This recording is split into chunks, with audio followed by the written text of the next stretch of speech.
Hello दोस्तों, स्वागत है आप सभी का DLS न्यूज पर एक बार फिर से। और आइए बात करते हैं आज तारीख 27 फरवरी 2021 दिन शनिवार के मुख्य समाचार और टुडे ब्रेकिंग न्यूज के अपडेट वीडियो में नजर डालते हैं देश भर की तमाम बड़ी खबरों पर। दोस्तों, पेट्रोल डीजल को लेकर एक अच्छी खबर आ रही है, पेट्रोल डीजल सस्ता होने को लेकर, और साथ ही पति पत्नी के बीच कुछ नए नियमों को लेकर भी दो बड़े अपडेट है। क्या मैं आपको बताऊंगा, मोदी सरकार की तरफ से कुछ बड़ी घोषणाएं और बड़े ऐलान भी निकल कर आ रहे हैं। इसके अलावा विधानसभा चुनाव की तारीखों की घोषणा भी हो चुकी है, किन किन राज्यों में कब चुनाव आएंगे, कब रिजल्ट आएंगे, कुछ अपडेट जानेंगे। कोरोना वायरस और वैक्सीन वगैरह को लेकर भी कुछ खबरें हैं, तो एक एक करके महत्वपूर्ण 50 बड़े अपडेट पर नजर डालते हैं फटाफट से। सीधे बात करें पहली खबर की। देखिए, आपके मरीजों के चेहरों पर मुस्कान लाने के लिए पीएम मोदी ने डॉक्टरों को एक सलाह दी है, आपको भी जरूर जाननी चाहिए। दरअसल बात कुछ यूं है कि किसी भी काम को लेकर गंभीर होना और हमेशा गंभीर दिखते रहना, इन दोनों में फर्क है। और पीएम मोदी का ये कहना है दोस्तों कि मेरा अनुरोध है कि डॉक्टर लोग जो है वो हंसने और मजाक करने की अपनी आदत को जिंदा रखें। इससे मरीजों के चेहरे पर खुशी लाना संभव होगा और उनका मनोबल भी बढ़ेगा। दरअसल बात कुछ यूं है कि कल ही तमिलनाडु की डॉक्टर MGR मेडिकल यूनिवर्सिटी के 33वें दीक्षा समारोह में प्रधानमंत्री नरेंद्र मोदी भाग लिए, और इस दौरान उन्होंने डॉक्टरों को लेकर ये बातचीत कही है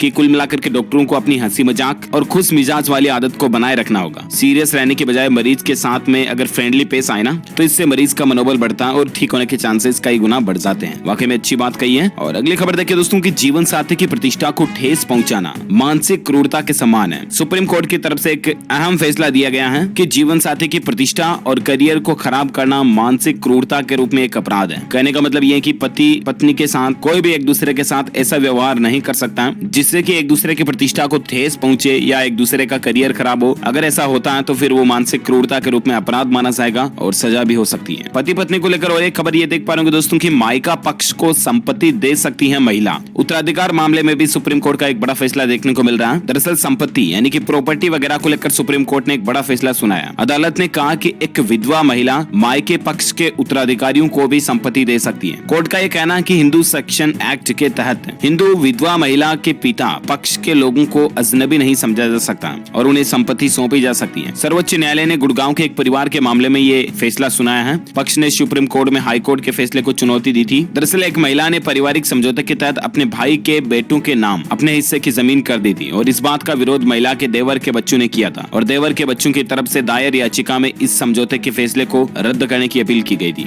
और कहने का मतलब ये है कि एक महिला, विधवा महिला जो है ना, वो अपनी संपत्ति वगैरह अपने पीहर वालों को भी दे सकती है ना। तो ये सुप्रीम कोर्ट का एक अहम फैसला है पति पत्नी के बीच। और अगली खबर देखिए दोस्तों की चुनाव आयोग ने पश्चिम बंगाल, तमिलनाडु और केरल समेत 5 राज्यों में विधानसभा चुनाव की तारीखों की घोषणा कर दी है। कल ही घोषणा अनाउंसमेंट हुआ था, आपको पता होगा। पश्चिम बंगाल समेत 5 राज्यों में चुनाव की तारीखों का ऐलान हो चुका है। कौन कौन से राज्यों में कब कब चुनाव होंगे, तो इसको लेकर आप देख पा रहे होंगे दोस्तों की 2 मार्च से लेकर 2 मई तक चुनावी सिलसिले देखने को मिलेंगे आपको। जी हाँ, ये टेबल में शेड्यूल देखिए। पश्चिम बंगाल में कब कब वोटिंग होगी, केरल, तमिलनाडु, असम और पंडिचेरी, 5 राज्य की विधानसभा चुनाव की तारीखें घोषित हो चुकी हैं। पश्चिम बंगाल में 27 मार्च को चुनाव शुरू होंगे, और उसके बाद 1, 6, 10, 17, 22, 26 और 29 अप्रैल को चुनाव होंगे। सबसे ज्यादा 8 चरणों में चुनाव जो है वो पश्चिम बंगाल में होंगे, और सबसे कम केरल में सिर्फ 1 चरणों में ही चुनाव होंगे। केरल और तमिलनाडु में 6 अप्रैल को चुनाव होंगे। पंडिचेरी में भी 6 अप्रैल को चुनाव होंगे। असम राज्य में 27 मार्च, 1 अप्रैल और 6 अप्रैल को 3 चरणों में चुनाव होंगे, है ना। और ये चुनाव के नतीजे जो है वो 2 मई 2021 को आ जाएंगे, रविवार के दिन। तो ये कुछ इलेक्शन कमीशन की तरफ से चुनाव वगैरह को लेकर अपडेट और चर्चाएं चल रही है। साथ ही दोस्तों चुनाव की घोषणा के साथ ही बीजेपी एक्शन में भी आ गई है। अमित शाह जो है वो तमिलनाडु और पुडुचेरी में आज रैली भी करेंगे। जी हाँ, अमित शाह के कार्यालय द्वारा जारी कार्यक्रम के मुताबिक वह शनिवार को तो तमिलनाडु जाएंगे और रविवार सुबह पुडुचेरी में कराईकल में जनसभा को संबोधित करेंगे। अच्छा, और इसके बाद वो तमिलनाडु के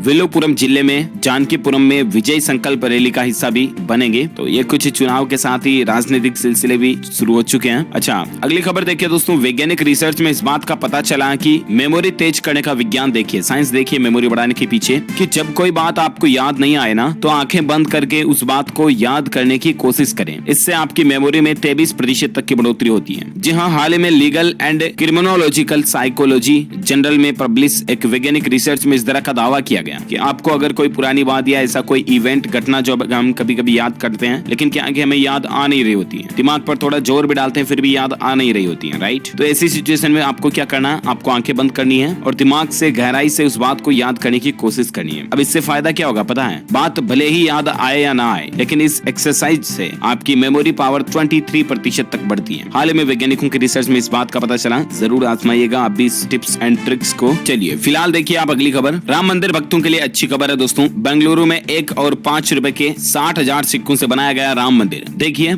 एक और जहां भगवान राम की नगरी अयोध्या में उनका भव्य मंदिर बनने का काम जोरों शोरों से चल रहा, वहीं दूसरी ओर कर्नाटक के बेंगलुरु में भी एक अनोखा राम मंदिर तैयार किया गया। बेंगलुरु में यह अनोखा राम मंदिर इसलिए खास है क्योंकि इसे किसी पत्थर या धातु से नहीं बल्कि 60,000 सिक्कों से तैयार किया गया। जी हाँ, लिटरली दोस्तों, इस मंदिर के मॉडल को बनाने के लिए 1 रुपए और 5 रुपए के सिक्कों का इस्तेमाल किया गया। 60,000 सिक्के लगे और ये सिक्कों से बनाया हुआ राम मंदिर जो है बिल्कुल उसी तरह का है जैसा रियल मॉडल अभी राम मंदिर अयोध्या में जो बन रहा है ना, उसी का एक कॉपी आप समझ सकते हैं। इसे बेंगलुरु के संगठन राष्ट्र धर्म ट्रस्ट ने लालबाग वेस्ट गेट के पास बड़ी होर्डिंग में सिक्के लगाकर तैयार किया। ये तस्वीर में आप देख सकते हैं, वाकई में अमेजिंग है, राइट दोस्तों। अगर आप इस श्री राम को दिल से चाहते हैं और राम के भक्त हैं तो इस वीडियो पर एक लाइक तो बनता है यार, फटाफट से लाइक ठोक दीजिए और कमेंट बॉक्स में जय श्री राम जरूर लिखिएगा। चलिए फिलहाल अपन बात करें अगली खबर में। देखिए आप अपडेट, स्टूडेंट छात्र छात्राओं के लिए अच्छी खबर है। इंडिया पोस्ट जीडीएस रिक्रूटमेंट 2021 की तारीख बढ़ चुकी है। अब 1 मार्च तक आप आवेदन कर पाएंगे। जी हाँ, दरअसल दोस्तों 3679 ग्रामीण डाक सेवकों की भर्ती निकली थी हाल ही में, आपको पता होगा। डाक विभाग ने राजधानी दिल्ली, आंध्र प्रदेश और तेलंगाना सर्किल में जीडीएस के कुल 3679 पदों के लिए फॉर्म भरने की लास्ट डेट को बढ़ा दिया। अब इच्छुक उम्मीदवार जो वो 1 मार्च 2021 तक आवेदन कर पाएंगे। ऑफिशियल वेबसाइट है इसकी www.appost.in पर विजिट करके आप भी ऑनलाइन अप्लाई कर सकते हैं। ओके, और अगली खबर देखिए आप, बीपीसीएल के पंपों पर तेल भरवाने पर अब आपको 7.5% वैल्यू बैक या कैशबैक कह सकते हैं वो मिलेगा। दरअसल देश में पेट्रोल डीजल की कीमतें बढ़ रही है, लेकिन इसी बीच एक अच्छा अपडेट ये आ रहा है दोस्तों कि अगर आप बीपीसीएल यानी कि भारत पेट्रोलियम कॉर्पोरेशन लिमिटेड के पेट्रोल पंप पर तेल भरवाते हो, वो भी एसबीआई कार्ड के साथ में, तो आपको ये बेनिफिट मिलेंगे। दरअसल हाल ही में भारतीय स्टेट बैंक यानी कि एसबीआई ने बीपीसीएल के साथ मिलकर एक खास क्रेडिट कार्ड जिसका नाम है बीपीसीएल एसबीआई कार्ड ऑक्टेन जो निकाला है, और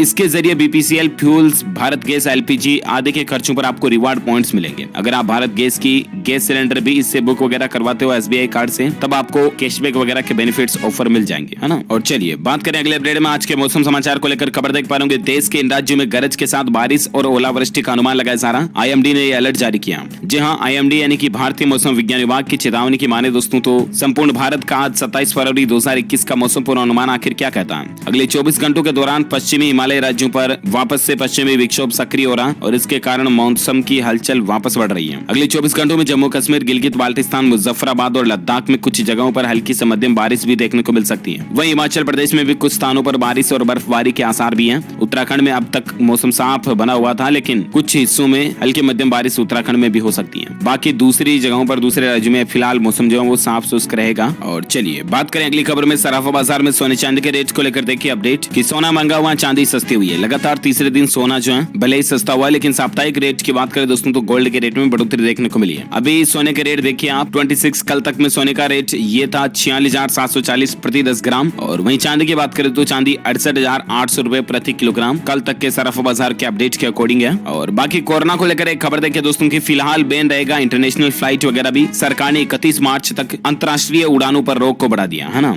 और सिर्फ यहीं पर नहीं बल्कि दोस्तों 31 मार्च तक के लिए सरकार ने कोविड गाइडलाइन भी जारी कर दी है, और गृह मंत्रालय ने यह आदेश दिया कुल मिलाकर के कि कोरोना संबंधित दिशा निर्देश जो है ना वो 31 मार्च तक लागू रहेंगे हमारे देश में, है ना। कहने का मतलब जितने भी कोविड प्रोटोकॉल्स जो है सरकार ने पहले से लागू कर रखे हैं वो 31 मार्च तक के लिए बढ़ चुके हैं। जी हाँ, दरअसल दोस्तों देश में कोरोना वायरस की स्थिति को देखते हुए गृह मंत्रालय ने कल ही कोरोना से बचने के लिए निगरानी, नियंत्रण और सावधानी बरतने संबंधित दिशा निर्देशों को 31 मार्च तक के लिए आगे बढ़ा दिया। यानी कि अभी भी आपको 31 मार्च तक तो मास्क लगाना कंपलसरी यानी कि अनिवार्य है ही। इसके अलावा सोशल डिस्टेंसिंग बनाए रखें, मास्क का जरूर इस्तेमाल करें और हो सके जहां यूज हो सैनिटाइज का भी जरूर इस्तेमाल करें, है ना। और इसके अलावा कोरोना पर और एक खबर देखिए आप कि बुजुर्गों को कोविड वैक्सीन लगवाने के लिए देने होंगे ये दस्तावेज, और बाकी गंभीर बीमारी से ग्रस्त लोगों के लिए एक शर्त भी है। जहां दरअसल 60 साल से ज्यादा उम्र के बुजुर्गों और 45 से 60 साल के बीच के गंभीर बीमारी से ग्रस्त लोगों को कोरोना वैक्सीन लगवाने के कई विकल्प उपलब्ध होंगे। वे खुद ही कोविन प्लेटफॉर्म पर रजिस्ट्रेशन कर वैक्सीन लगाने का दिन और स्थान चुनाव कर सकते हैं। कहने का मतलब ये कि 60 साल से ऊपर के लोगों के लिए खुद की चॉइस के अकॉर्डिंग जब चाहे वो उस दिन वैक्सीन लग जाएगी, है ना। तो ये बुजुर्गों के लिए, बूढ़े दादा दादियों के लिए सरकार की अच्छी पहल भी है। अच्छा, इसके अलावा बुजुर्गों को वैक्सीन लगवाने के लिए सिर्फ आधार कार्ड जो वो दिखाना होगा, ठीक है ना। ये डॉक्यूमेंट जरूरी होगा, बाकी आप चाहे तो ऑन द स्पॉट भी रजिस्ट्रेशन करा सकते हैं। अच्छा, इसके अलावा कोरोना पर और एक अपडेट ये है दोस्तों की आज और कल यानी कि शनिवार और रविवार को देश में कोरोना वायरस का टीका या वैक्सीन नहीं लगेगी। जी हाँ, केंद्रीय स्वास्थ्य मंत्रालय का यह कहना दोस्तों की सॉफ्टवेयर अपडेट के कारण 27 और 28 फरवरी को कोविड-19 का टीकाकरण नहीं किया जाएगा। मंत्रालय ने बताया कि कोविन डिजिटल प्लेटफॉर्म कोविन 1.0 से लेकर कोविन 2.0 जारी होगा, और इसलिए शनिवार और रविवार को 2 दिन टीकाकरण नहीं होगा। कहने का मतलब कोविन का जो नेक्स्ट वर्जन है, लेटेस्ट अपडेट है 2.0 पॉइंट हो वो आज रिलीज होगा और इसलिए आज और कल वैक्सीनेशन प्रभावित रहेगा, नहीं होगा, है ना।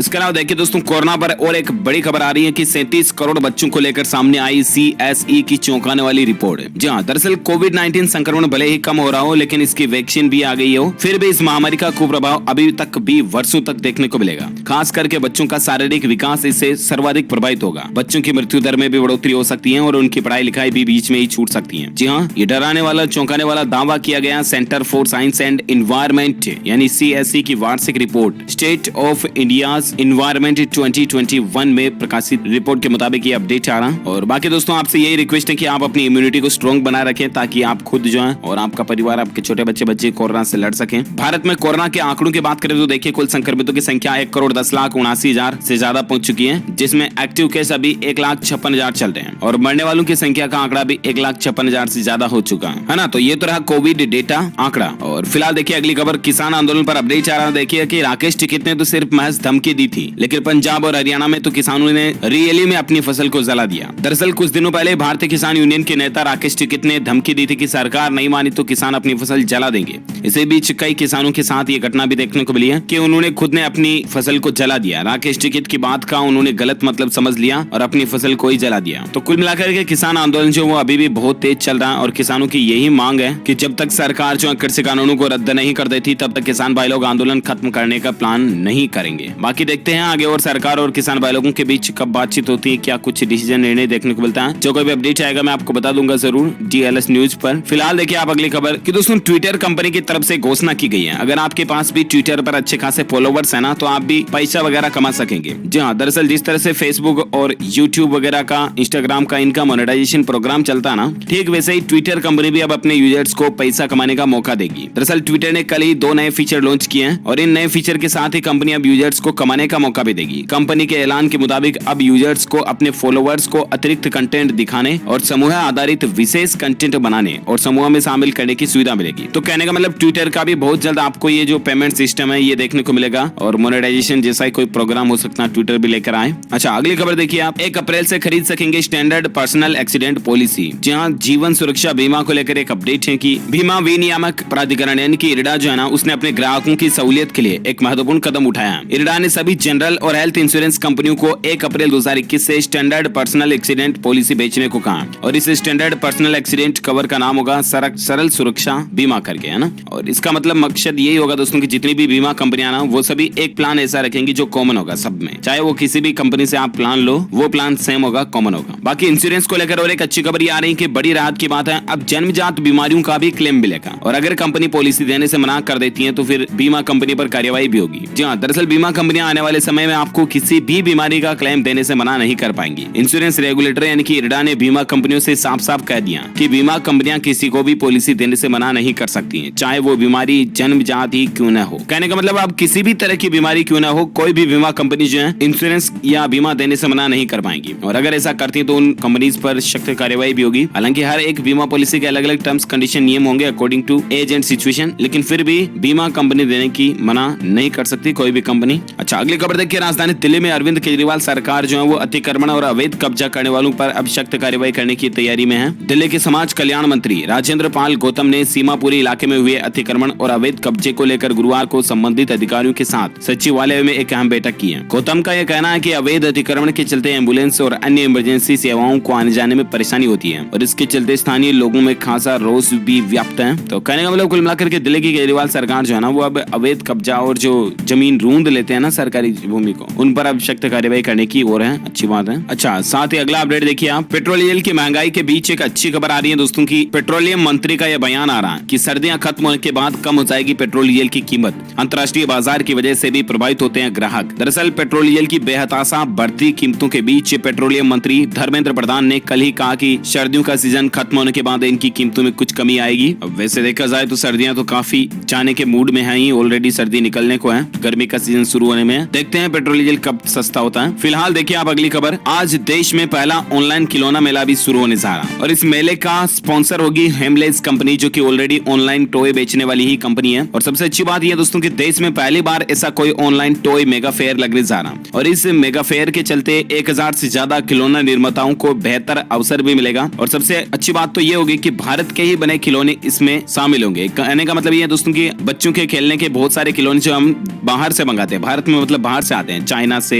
जर्मनी से, जापान से, तो भारत के ही बने हुए खिलौनों को बढ़ावा देने के लिए सरकार की तरफ से ये ऑनलाइन मेगा टॉय फेयर शुरू किया जा रहा है। अच्छी पहल है। आत्मनिर्भर भारत और वोकल फॉर लोकल का आह्वान किया गया। मोदी सरकार ने देश में खिलौनों के निर्माण को बढ़ावा देने को लेकर, और अच्छी बात है, इंडिया का टॉय फेयर 2021 का आयोजन आज होने जा रहा है। अच्छा, अगली खबर देखिए कि कश्मीर से छुट्टी पर लौटने वाले सीआरपीएफ जवान करेंगे अब MI-17 की सवारी। जी हाँ, पुलवामा जैसे हमलों को रोकने के लिए MHA का यह बड़ा फैसला है। दरअसल पुलवामा में जो हमला हुआ था आपको पता होगा 14 फरवरी के दिन, और उसके बाद भारत सरकार ने कश्मीर में तैनात केंद्रीय रिजर्व पुलिस बल सीआरपीएफ के जवानों के लिए खास सुविधा प्रदान की है। कश्मीर में तैनात जवान अगर छुट्टी पर जाएंगे तो उनको संभावित IED हमलों से बचने के लिए MI-17 हेलीकॉप्टर के माध्यम से नजदीकी गंतव्य तक पहुंचाया जाएगा। यह निर्णय गृह मंत्रालय द्वारा लागू किया गया और इसको सीआरपीएफ द्वारा आदेश भी जारी कर दिया गया। अच्छी पहल है जवानों के लिए, खास करके इंडियन आर्मी के लिए। इंडियन आर्मी को दिल से चाहने के लिए आप भी इस वीडियो पर एक लाइक जरूर कर दीजिएगा। और चलिए फिलहाल बात करें अपन अगली खबर में। देखिए अपडेट, अब 5 मार्च को पेश होगा पंजाब का बजट। सरकार ने तारीखों में बदलाव कर दिया। दरअसल पंजाब सरकार ने सत्र के दौरान बजट पेश करने की डेट में बदलाव किया। पहले 1 मार्च से 10 मार्च तक चलने वाले बजट सत्र के दौरान 8 मार्च को बजट पेश किया जाना था, लेकिन अब ये 5 मार्च को ही आएगा ना। और अगला अपडेट देखिए, इंडियन रेलवे को लेकर अच्छी खबर है कि नई दिल्ली से टनकपुर अब जनशताब्दी एक्सप्रेस से आप सफर कर पाएंगे। रेल मंत्री ने इस ट्रेन को हरी झंडी दिखाई और कल ही इसकी शुरुआत की गई। इसके अलावा भी रेलवे को लेकर और एक अच्छी खबर आ रही है कि दिल्ली NCR में सफर करने वालों के लिए बड़ी राहत की बात है। अलीगढ़, हाथरस और मथुरा रूट पर भी 1 मार्च से लोकल ट्रेनें चलना शुरू हो जाएगी। ये भी रेलवे की एक नई पहल है। कोरोना के बाद धीरे धीरे ट्रेनों को शुरू कर रहा है रेलवे। अच्छा,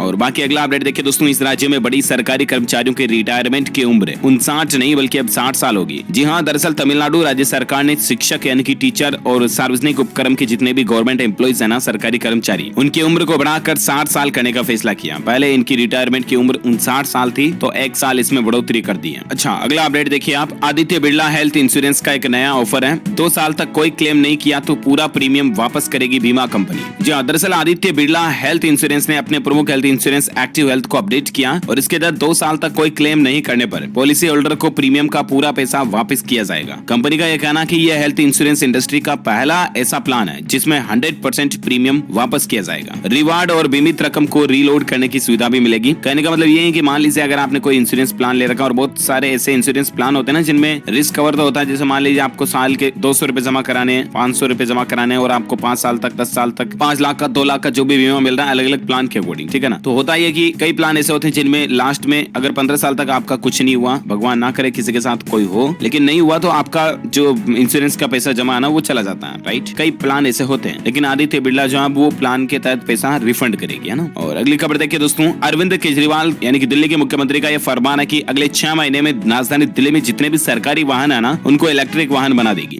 दिल्ली में प्रदूषण वगैरह कितना बढ़ रहा है आपको पता है, और इसी को रोकने के लिए दिल्ली सरकार की एक अच्छी और अहम पहल भी है। और देखिए गरीबों के लिए 25,000 मकान भी बनवाएगी पंजाब सरकार। अच्छा अपडेट है, कैबिनेट ने EWS नीति को मंजूरी दे दी है। जी हाँ, पंजाब सरकार ने राज्य में गरीबों के लिए एक बड़ा फैसला किया। सरकार आर्थिक रूप से कमजोर लोगों के लिए 25,000 घर तैयार करेगी। आधिकारिक बयान के अनुसार बुधवार को राज्य कैबिनेट ने इस संबंध में नई EWS पॉलिसी को भी मंजूरी दे दी है। इसके अलावा रहवासियों को बुनियादी सुविधाएं भी मुहैया कराई जाएगी। स्टेटमेंट के मुताबिक ये फैसला राज्य के मुख्यमंत्री कैप्टन अमरिंदर सिंह की वीडियो कॉन्फ्रेंसिंग के जरिए उपस्थिति में लिया गया है। तो ये पंजाब गवर्नमेंट की अच्छी पहल है। ओके दोस्तों, तो इसी कड़ी में आज दिन भर की तमाम बड़ी खबरें, मुख्य समाचार, हेडलाइंस, न्यूज का अपडेट वीडियो यही फिनिश होता है। वैसे आप मुझे नीचे कमेंट करके जरूर बताएगा कि अभी हमारे भारत में कितने साल की उम्र के बाद सरकार जो है लोगों को पेंशन देती है। जो लोग इस सवाल का सही जवाब इस वीडियो के नीचे कमेंट बॉक्स में देंगे ना, वो रैंडमली पिक किए जाएंगे हमारी DLS न्यूज टीम की तरफ से, और आप जीत सकते हैं शानदार सरप्राइज गिफ्ट जो कि गिव अवे के रूप में आप तक पहुंचे दिया जाएगा। और इसके साथ ही अगर आपको ये वीडियो अच्छा लगा तो इसे लाइक कीजिए, शेयर भी कीजिए अपने दोस्तों के साथ फेसबुक और व्हाट्सएप पर। और अगर आप DLS न्यूज चैनल पर पहली बार आए हैं ना, तो चैनल को सब्सक्राइब करके बेल आइकन भी जरूर दबा देना, ताकि आपको रोजाना के ताजा अपडेट्स तुरंत आपके मोबाइल पर मिलते रहेंगे। ओके, मिलेंगे अगले नेक्स्ट अपडेट में, तब तक के लिए thank you, take care, good bye, Jai Hind, जय भारत, वंदे मातरम।